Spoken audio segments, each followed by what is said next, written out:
খবর শুনছেন দুর্গাপুর সংবাদ চ্যানেল থেকে। জানাবো আজকের বাছাই করা 10টি তাজা খবর। শুরুতেই হেডলাইন। বিজেপির হয়ে কাজ করেছে কমিশন, আরো 3-4টি আসনে জিততে পারতাম বললেন মমতা। 400 পারের ফানুস চুপসে সরকার গড়তে হিমশিম এনডিএ, মোদীকে হিমালয় যাওয়ার পরামর্শ জয়রামের। শুধু বাংলায় নয়, দেশের মধ্যে রেকর্ড ব্যবধানে জয়ী অভিষেক বন্দ্যোপাধ্যায়। বাংলায় 19-এর ভোটও ধরে রাখতে পারল না বিজেপি, কেন? রইল 5টি কারণ। 2019-এ জেতা 9টি আসনে হারছে বিজেপি, হেরে যাওয়া 10টি কেন্দ্রে জিতছে তৃণমূল, রইল তালিকা। বাংলার মাটিতে বিজেপিকে 3টি আসন উপহার দিল অধীরের কংগ্রেস। বিরোধী দলনেতার পদ ছাড়ুন, শুভেন্দুর বিরুদ্ধে আওয়াজ বিজেপির, চাপ পড়ল শুভেন্দু অধিকারীর। বিজেপির কোমর ভেঙে গিয়েছে, ইন্ডিয়া জোটের বৈঠকে থাকবে অভিষেক, ঘোষণা মমতার। প্রতিদিন নিয়মিত খবর শোনার জন্য দুর্গাপুর সংবাদ চ্যানেলটিকে সাবস্ক্রাইব করুন। আসছি বিস্তারিত খবরে। ইন্ডিয়া জোটের পাশে আছি, তবে আমি ডাকলেই যেতে পারবো না। কাল অভিষেক যাবে, আমার অনেক কাজ আছে। 2024-এর লোকসভা ভোটের ফল ঘোষণার পর অভিষেককে পাশে বসে সাংবাদিক বৈঠকে বললেন মুখ্যমন্ত্রী তথা তৃণমূল সুপ্রিমো মমতা বন্দ্যোপাধ্যায়। একই সঙ্গে এদিনের ফলাফলের পর প্রধানমন্ত্রী পদ থেকে মোদীর পদত্যাগ দাবি করেছেন মমতা। তিনি বললেন নৈতিক দায় স্বীকার করে মোদীর ইস্তফা দেওয়া উচিত। এদিন মমতা বললেন, আমি চাই ইন্ডিয়া থাক, মোদী যাক। মোদী অনেকের ঘর ভেঙেছে, মানুষ ওদের কোমর ভেঙে দিয়েছে। প্রচারে এসে বলেছিলেন আব কি বার 400 পার। আমি বলেছিলাম 200 পার হবে কিনা দেখে রাখুন। এখন পা ধরতে হচ্ছে নিষেধ আর টিডিপি। ইন্ডিয়া জোটকে ভাঙতে পারবে না বিজেপি। লোকসভা ভোটের ফলাফলের জন্য অখিলেশকে অভিনন্দন জানান মমতা। একই সঙ্গে তোপ দাগেন বিহারের ফল নিয়ে মিথ্যে প্রচার করছে বিজেপি। তবে এর পাশাপাশি লোকসভা ভোটের ফলাফলের কথা বলতে গিয়ে কংগ্রেসকে কটাক্ষ করেছেন মমতা বন্দ্যোপাধ্যায়। তবে রাজ্যে ইন্ডিয়া ব্লকের আসন ভাগাভাগি নিয়ে বলতে গিয়ে মমতা বললেন, বাংলায় ওদের 2টো সিট দেবো বলেছিলাম, ওরা রাজি হয়নি। আসলে ওরা আমাদের কিছুটা আন্ডার এস্টিমেট করে। দাবি করেন কাঁথিতে জেতার পর সার্টিফিকেট আটকে রেখে দিয়েছে অবজারভার। আরো সিট পাওয়ার কথা রয়েছে। তমলুকে ভোট হয়নি, ওখানে রেক করা হয়েছে। রিকাউন্টিং হলে ভিভিপ্যাট কাউন্টিং হলে বোঝা যাবে আমরা জিতেছি। আমি খুশি বাংলার মানুষের দায়। 3 মাস রাস্তায় ছিলাম, মানুষের সঙ্গে আমার চোখে চোখ রেখে কোঅর্ডিনেশন হয়। এই খবর শুনছেন আপনারা দুর্গাপুর সংবাদ চ্যানেল থেকে। এই ভিডিওটিতে আমরা 4000 লাইক টার্গেট করেছি, আশা রাখছি আমাদের টার্গেট সম্পূর্ণ করবেন। ফিরে আসছি খবরে। দিল্লি দখলে লড়াই যাতে বাংলা থেকে জয়ী হতে পারে শুভেন্দু অধিকারীর ওপর ভরসা রেখেছিল বিজেপির শীর্ষ নেতৃত্ব। রাজ্য সভাপতি সুকান্ত মজুমদারের চেয়ে বেশি বিরোধী দলনেতাকে অগাধ স্বাধীনতা দিয়েছিল বিজেপি, তবে সেই সুযোগে সদ্ব্যবহার করতে পারলেন শুভেন্দু। বাংলায় একেবারে তিনি বিজেপিকে শেষ করে দিয়েছেন। বুধবার গোটা দেশ জুড়ে যখন বিজেপি শক্তিক্ষয় করছে, সেই সময় বাংলা থেকে বড় ধাক্কা খেল পদ্ম শিবির। আর তাতেই কার্যত প্রশ্ন উঠছে শুভেন্দু অধিকারীর ভবিষ্যৎ নিয়ে, কারণ বর্তমানে ফলের যে ইঙ্গিত তাতে এখন মুখ রক্ষা করাই মুশকিল হয়ে দাঁড়িয়েছে বিরোধী দলনেতার কাছে। 2024-এর লোকসভা নির্বাচনে শুভেন্দু সব থেকে বেশি পরিমাণে সমালোচিত হচ্ছে মেদিনীপুরে দিলীপ ঘোষের বদলে অগ্নিমিত্রা পালকে দাঁড় করানোর জন্য। কারণ রাজনৈতিক মহলে গুঞ্জন রয়েছে শুভেন্দুর ইচ্ছেতে দিলীপকে তার জেতা আসন থেকে অন্যত্র সরিয়েছিলেন বিজেপির কেন্দ্রীয় নেতৃত্ব। মেদিনীপুরের বদলে বর্ধমান দুর্গাপুর কেন্দ্র থেকে দিলীপকে প্রার্থী করেছিল গেরুয়া শিবির। পদ্ম শিবিরে অনেকেই বলতে শুরু করেছে শুভেন্দুর জন্যই বাংলা থেকে কার্যত বিজেপি পিছিয়ে পড়েছে। দিলীপ ঘোষকে আনকোরা জায়গা থেকে দাঁড় করানোর জন্য এমন হার মুখে পড়েছে। এই আবহে কার্যত উদ্বেগের মধ্যেই রয়েছেন বিরোধী দলনেতা। বাংলার বুকে অব্যাহত তৃণমূলের সুনামি। অষ্টাদশ লোকসভা নির্বাচনে বাংলার মাটিতে তৃণমূল পেয়ে গিয়েছে 29টি আসন, বিজেপির ঝুলিতে যাচ্ছে 12টি আসন, কংগ্রেস পেয়েছে 1টি আসন। 19-এর লোকসভা ভোটের তুলনায় এবারে তৃণমূলের আসন বেড়েছে 7টি, বিজেপির আসন কমেছে 6টি, আর কংগ্রেসের আসন কমেছে 1টি। এর মধ্যে রাজ্যের ইন্দ্রপতনে 3টি ঘটনা ঘটেছে। হেরেছেন 2 কেন্দ্রীয় প্রতিমন্ত্রী নিশীথ প্রামাণিক ও সুভাষ সরকার, আর হেরেছেন প্রদেশ কংগ্রেস সভাপতি অধীর রঞ্জন চৌধুরী। অধীর শুধু নিজেই হারেননি, তার দল কংগ্রেস ভোট কেটে রাজ্যে 3টি লোকসভা কেন্দ্রে তৃণমূলের যাত্রা ভঙ্গ ঘটিয়েছে। বিজেপির হাতে কার্যত তুলে দিয়েছে 3টি আসন। সেই 3টি কেন্দ্রে হলো রায়গঞ্জ, মালদা উত্তর ও পুরুলিয়া। এই 3টি আসনের মধ্যে মালদা উত্তর ও পুরুলিয়ায় কংগ্রেস প্রার্থীরা পেয়েছেন 1 লক্ষেরও বেশি ভোট, আর রায়গঞ্জে তারা পেয়েছেন 2 লক্ষেরও বেশি ভোট। রাত 8টা পর্যন্ত জাতীয় নির্বাচন কমিশনের তথ্য বলছে রায়গঞ্জ, মালদা উত্তর ও পুরুলিয়া 3 আসনে জয়ের পথে বিজেপি। রায়গঞ্জে বিজেপি প্রার্থী কার্তিক চন্দ্র পাল পেয়েছেন 5,58,000 ভোট, তিনি এগিয়ে রয়েছেন 67,000 ভোটে। তৃণমূল প্রার্থী কৃষ্ণ কল্যাণী পেয়েছেন 4,91,000 ভোট, সেখানে কংগ্রেস প্রার্থী আলী ইমরান রামজ পেয়েছেন 2,62,000 ভোট। চলে আসুন মালদা উত্তর লোকসভা কেন্দ্রে,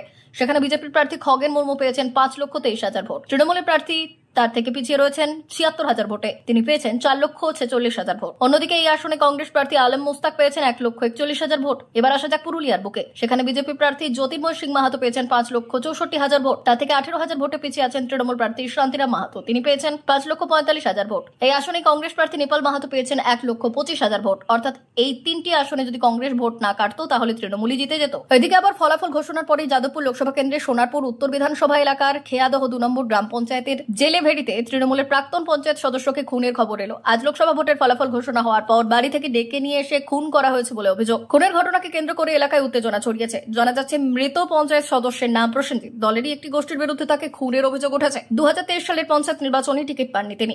তৃণমূল কর্মী হিসেবেই কাজ করতেন।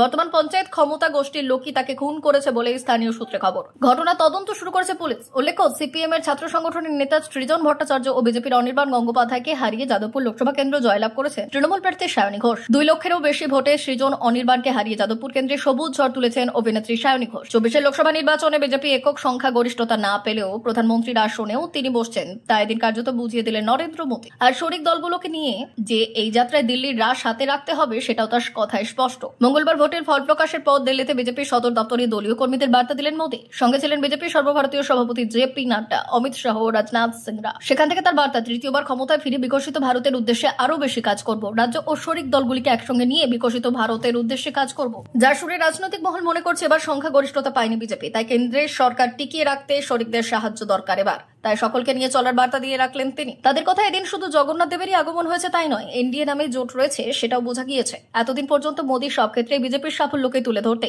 এনডিএর নাম তার মুখে কমই শোনা যেত। সরকারের নাম করলে সেখানে মোদী সরকার বলেই উল্লেখ করত বিজেপির সকলেই, এমনকি মোদী নিজেও। সেখানে এই দিনের ভোটের ফলকে এনডিএর সাফল্য হিসেবেই উল্লেখ করেছেন মোদী। শরিকদের ভূয়সী প্রশংসাও করেছেন। তাতে বিশেষভাবে নামাল্লেখ রয়েছেন চন্দ্রবাবু নাইডু ও নীতিশ কুমারের। এই দুই নেতার ওপরেই যে কেন্দ্রে বিজেপি নেতৃত্বাধীন এনডিএ সরকারের ভাগ্য ঝুলে রয়েছে সেই কথা মাথায় রেখেই প্রধানমন্ত্রী তাদের প্রশংসা করেছেন, সে কথা বলার অপেক্ষা রাখে না। এদিন প্রধানমন্ত্রীর ভাষণে লক্ষণীয় বিষয়, যে সমস্ত রাজ্যে বিজেপি ভালো ফল করেছে সেগুলির কথাই শোনা গিয়েছে। সঙ্গে কেরলে যে বিজেপি খাতা খুলতে সমর্থ হয়েছে উল্লেখ করে সেই সমস্ত রাজ্যের মানুষদের অভিনন্দন জানিয়ে তাদের জন্য কেন্দ্র সরকার সবকিছু করবে বলে প্রতিশ্রুতি দিয়েছেন। অথচ বাংলা, উত্তরপ্রদেশ, কর্ণাটকের মতো যে সমস্ত রাজ্যে বিজেপির ভরাডুবি হয়েছে বা ফল খারাপ হয়েছে সেই রাজ্যগুলির নামও শোনা যায়নি প্রধানমন্ত্রীর ভাষণে। ভোট সাঙ্গ শেষের পথে, গণনাও ফলাফল প্রায় সবই চূড়ান্ত হয়ে গিয়েছে। দেশের বুকে ঘটে যাওয়া অষ্টাদশ লোকসভা নির্বাচনে বেশ বড় ধাক্কা খেয়ে গিয়েছে বিজেপি। ধাক্কা খেয়েছেন খোদ নরেন্দ্র মোদীও। আজকে বার 400 পার স্লোগান তোলা বিজেপি কার্যত ব্যর্থ এককভাবে 272টি আসন পেতে। একই সঙ্গে চূড়ান্ত অনিশ্চয়তা এখন পদ্ম শিবিরের সামনে। আদৌ তারা কেন্দ্রের সরকার গড়তে পারবেন কিনা, আর তা গড়তে পারলেও কতদিন বা ঠিকঠাক ভাবে চলবে। বাংলাতেও ধাক্কা খেতে হয়েছে পদ্ম শিবিরকে। 19টি বাংলার মাটিতে বিজেপি পেয়েছিল 18টি আসন, এবার তাদের প্রাপ্তি 12। বাম কংগ্রেস জোট পুরো মুছে না গেলেও একটি আসনে জয়ের মুখ দেখেছে কংগ্রেস। 3টি আসনে কংগ্রেসের ভোট প্রাপ্তি যাত্রা ভঙ্গ করেছে তৃণমূলের। এই অবস্থায় 29টি আসনে জয়ের মুখ দেখা জোড়াফুল শিবিরের তরফে মঙ্গল সন্ধ্যের কলকাতায় সাংবাদিকদের মুখোমুখি হলেন তৃণমূল সুপ্রিমো মমতা বন্দ্যোপাধ্যায়, সঙ্গে অভিষেক বন্দ্যোপাধ্যায়। আর সেই সাংবাদিক বৈঠক থেকেই তেমনই অভিনন্দন জানালেন টিম ইন্ডিয়াকে। পাশাপাশি তোপ দেখেছে নির্বাচন কমিশনের নিযুক্ত কিছু পর্যবেক্ষককে। এদিন মমতা শুরুই করেন জাতীয় নির্বাচন কমিশনের কিছু পর্যবেক্ষকদের ভূমিকাকে আক্রমণ করে। তিনি বললেন, আমরা 29টি আসনে জিতেছি বা গিয়ে আছি, কিন্তু আমরা আরো 4 থেকে 5টি আসনে জিততাম। কিন্তু নির্বাচন কমিশনের পর্যবেক্ষক নোংরামি করছে। শুধু এখানেই নয়, উত্তরপ্রদেশেও করেছে। জেতার পরেও সার্টিফিকেট আটকে রাখছে। কাঁথির আসন আমরাই জিতেছি, কিন্তু বিজেপির হয়ে কাজ করা পর্যবেক্ষকেরা শংসাপত্র আটকে রেখেছে। পর্যবেক্ষককে কাজে লাগিয়ে এইসব করে বেড়াচ্ছে বিজেপি। আমি ছেড়ে দেব না, রাজনৈতিক বদলা নেব, দরকারি পুনর্গণনা হবে। নির্বাচন কমিশন বিজেপির হিস মাস্টার্স ভয়েসের মতো কাজ করছে। এরপরেই মমতা আইএনডিআই অর্থাৎ ইন্ডিয়া প্রসঙ্গে জানান, এই জয় মানুষের জয়, বিরোধী জোট ইন্ডিয়ার জয়। আমি আমার সমস্ত ইন্ডিয়ার সঙ্গীদের সমর্থন জানাচ্ছি। যারা আছেন, যারা আমাদের সঙ্গে জুড়তে চান, তাদের প্রত্যেককে আমরা শুভেচ্ছা জানাই। রাহুলকেও অভিনন্দন জানিয়েছি, কিন্তু ওরা এখনো জবাব দেয়নি। সে ওরা যা করে করুক, যোগাযোগ না করলে কোনো অসুবিধা নেই। আমি ব্যক্তিগতভাবে অখিলেশকে অভিনন্দন জানিয়েছি। ওদের কাল মিটিং আছে, আমি যেতে পারছি না, তবে অভিষেক গেলেও যেতে পারে। এরপর মমতা বললেন, আমি খুশি নরেন্দ্র মোদী হেরেছেন। মানুষ ওনাকে জবাব দিয়েছে, ওর অবিলম্বে উচিত পদত্যাগ করা। ওরা কম চেষ্টা করেননি, বিধায়কদের অর্থ দিয়েছে, ভয় দেখিয়েছে, কিন্তু শেষ পর্যন্ত কিছু করতে পারেননি। উল্টে যে অযোধ্যা নিয়ে ওরা এত কিছু করলো সেখানেই হেরে গিয়েছে। মোদী অনেক রাজনৈতিক দলকে ভেঙেছে, এইবার জনতা ওদেরকেই ভেঙে দিয়েছে। মোদী শাহের উচিত অবিলম্বে পদত্যাগ করা। যারা বুথ ফেরত সমীক্ষা করেছিলেন তারা অনেকের মনোবল ভেঙে দিয়েছিলেন। ওই রিপোর্ট কোথা থেকে হয়েছিল জানি। আমি নিশ্চিত বিজেপির দপ্তর থেকে মনোবল ভেঙে দেওয়ার জন্য ওই রিপোর্ট তৈরি করেছিল। মোদী একক সংখ্যা গরিষ্ঠতা পেয়ে অত্যাচার করতো, আর এবার ওরা একক সংখ্যা গরিষ্ঠতা পায়নি। এবার কি আমরা ছেড়ে দেবো? আশা করি ইন্ডিয়ার সদস্যরাও ছেড়ে দেবে না, বরং আমাদের টিম বাড়বে, কমবে না। মোদী, তোমার ভোট অন্য কোথাও যায়নি, তোমার ম্যাজিক শেষ, তোমাকে পদত্যাগ করতে হবে। বীরভূমে ভোট প্রচারে এসে তার প্রিয় কেষ্টর কথা বারবার স্মরণ করেছেন মমতা বন্দ্যোপাধ্যায়। ভোটের সময় যার কথায় বাঘে গরুতে এক ঘাটে জল খেত সেই অনুব্রত এখন তিহার জেলে। তার অনুপস্থিতি সত্ত্বেও বীরভূম দখলে রাখলো তৃণমূল। বিপুল ভোট জিতলেন তৃণমূল প্রার্থী শতাব্দী রায় অসিত মাল। জিতে এই নিয়ে 4 বার সংসদে যাচ্ছেন শতাব্দী রায়। একটা সময় যেভাবে দাপিয়ে ভোট করতেন অনুব্রত মণ্ডল, তিনি এবার না থাকায় তা হবে কিনা তাই নিয়ে কিছুটা সংশয় ছিল। তাছাড়া কেষ্টর অনুপস্থিতিতে বাড়ি গোষ্ঠী কোন্দল। তবে সেই সংশয় কেটে গেল ভোটের ফল প্রকাশের পর। বিপুল ভোটে জিতলেন 2 প্রার্থী। বীরভূমে প্রচারে এসে কেষ্ট প্রসঙ্গ তুললেন মমতা। তাকে দক্ষ সংগঠকেরও তকমা দেন মমতা। দলনেত্রী বললেন, প্রতিবার ভোটের দিন কেষ্টকে ঘরবন্দি করত, তাতে কি ভোট আটকাতো? বীরভূমের মানুষ ভোট দিতেন, তবে এবার তিহারে বন্দী থাকা সত্ত্বেও ভোট আটকায়নি। দলনেত্রী মুখ্যমন্ত্রী তৈরি করে দেওয়া কোর কমিটি ভোট পরিচালনা করেছে। শুধু তাই নয়, শতাব্দী রায়ের দেওয়াল লিখনে এসেছে অনুব্রত প্রসঙ্গ। দেখা হয়েছে তিহারে বসেই খেলা হবে। বকেয়া টাকা দাবিতে লাগাতার আন্দোলন চালিয়েছে তৃণমূল। দিল্লিতে ধর্ণা অবস্থান সবই করছে তারা, কিন্তু সে সবে চিড়ে ভেজেনি। কেন্দ্রে অনড় থেকে নিজেদের অবস্থানে। লোকসভার ভোটের ফলে বিরোধীরা শক্তিশালী হলে বাংলার বকেয়া টাকা নিয়ে ফের সরব হলেন মমতা। হুঁশিয়ারি দিলেন আন্দোলনের। ভোটের ফল দেখে এখনো পর্যন্ত বলাই যায় বিজেপি সরকার গঠন করতে চলেছে কেন্দ্রে। আবার অন্যদিকে শক্তিশালী হয়েছে বিজেপি বিরোধী জোট ইন্ডিয়াও। রাজ্যে তৃণমূলও ভালো ফল করেছে লোকসভা নির্বাচনে। ভোটের ফল প্রকাশের পর এক সাংবাদিক সম্মেলনে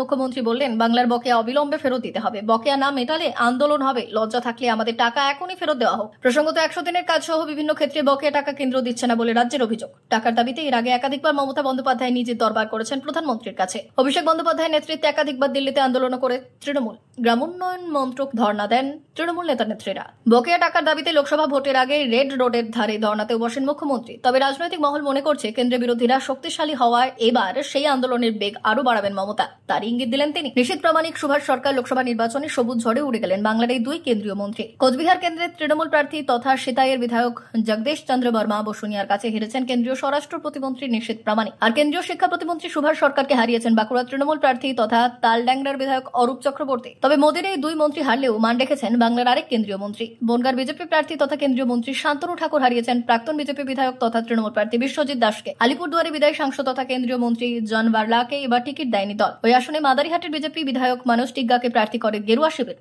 তা নিয়ে প্রথম দিকে চরম ক্ষোভ প্রকাশ করে বার্লা। যদিও বিজেপির শীর্ষ নেতৃত্বের হস্তক্ষেপে মান ভাঙে তার। একেন্দ্রে তৃণমূল প্রার্থী প্রকাশ চিকবারাইকে সহজেই হারিয়েছে মানোজ। জাতীয় নির্বাচন কমিশনের তথ্য অনুযায়ী কোচবিহার কেন্দ্রের তৃণমূল প্রার্থী জগদীশ 7,88,385টি ভোট পেয়েছে। আর বিজেপির নিশীথ পেয়েছে 7,49,125টি ভোট। 39,250 নিশীথকে উড়িয়ে দিয়েছে জোড়াফুলের প্রার্থী। এই কেন্দ্রে তৃতীয় স্থানে রয়েছে ফরওয়ার্ড ব্লক প্রার্থী নিশীথ চন্দ্র রায়। প্রাপ্ত ভোট 30,267। অন্যদিকে বাঁকুড়া কেন্দ্রে তৃণমূল প্রার্থী অরূপ চক্রবর্তী 6,41,813টি ভোট পেয়েছে। বিজেপির প্রার্থী সুভাষ সরকার পেয়েছে 6,09,035টি ভোট। অরূপ জিতেছেন 32,778টি ভোটে। এই কেন্দ্রে তৃতীয় স্থানে রয়েছে সিপিএম প্রার্থী নীলাঞ্জন দাশগুপ্ত। প্রাপ্ত ভোট 1,05,359। এতক্ষণ খবর শুনছিলেন দুর্গাপুর সংবাদ চ্যানেল থেকে। খবর এখনকার মতো এই পর্যন্তই। ধন্যবাদ।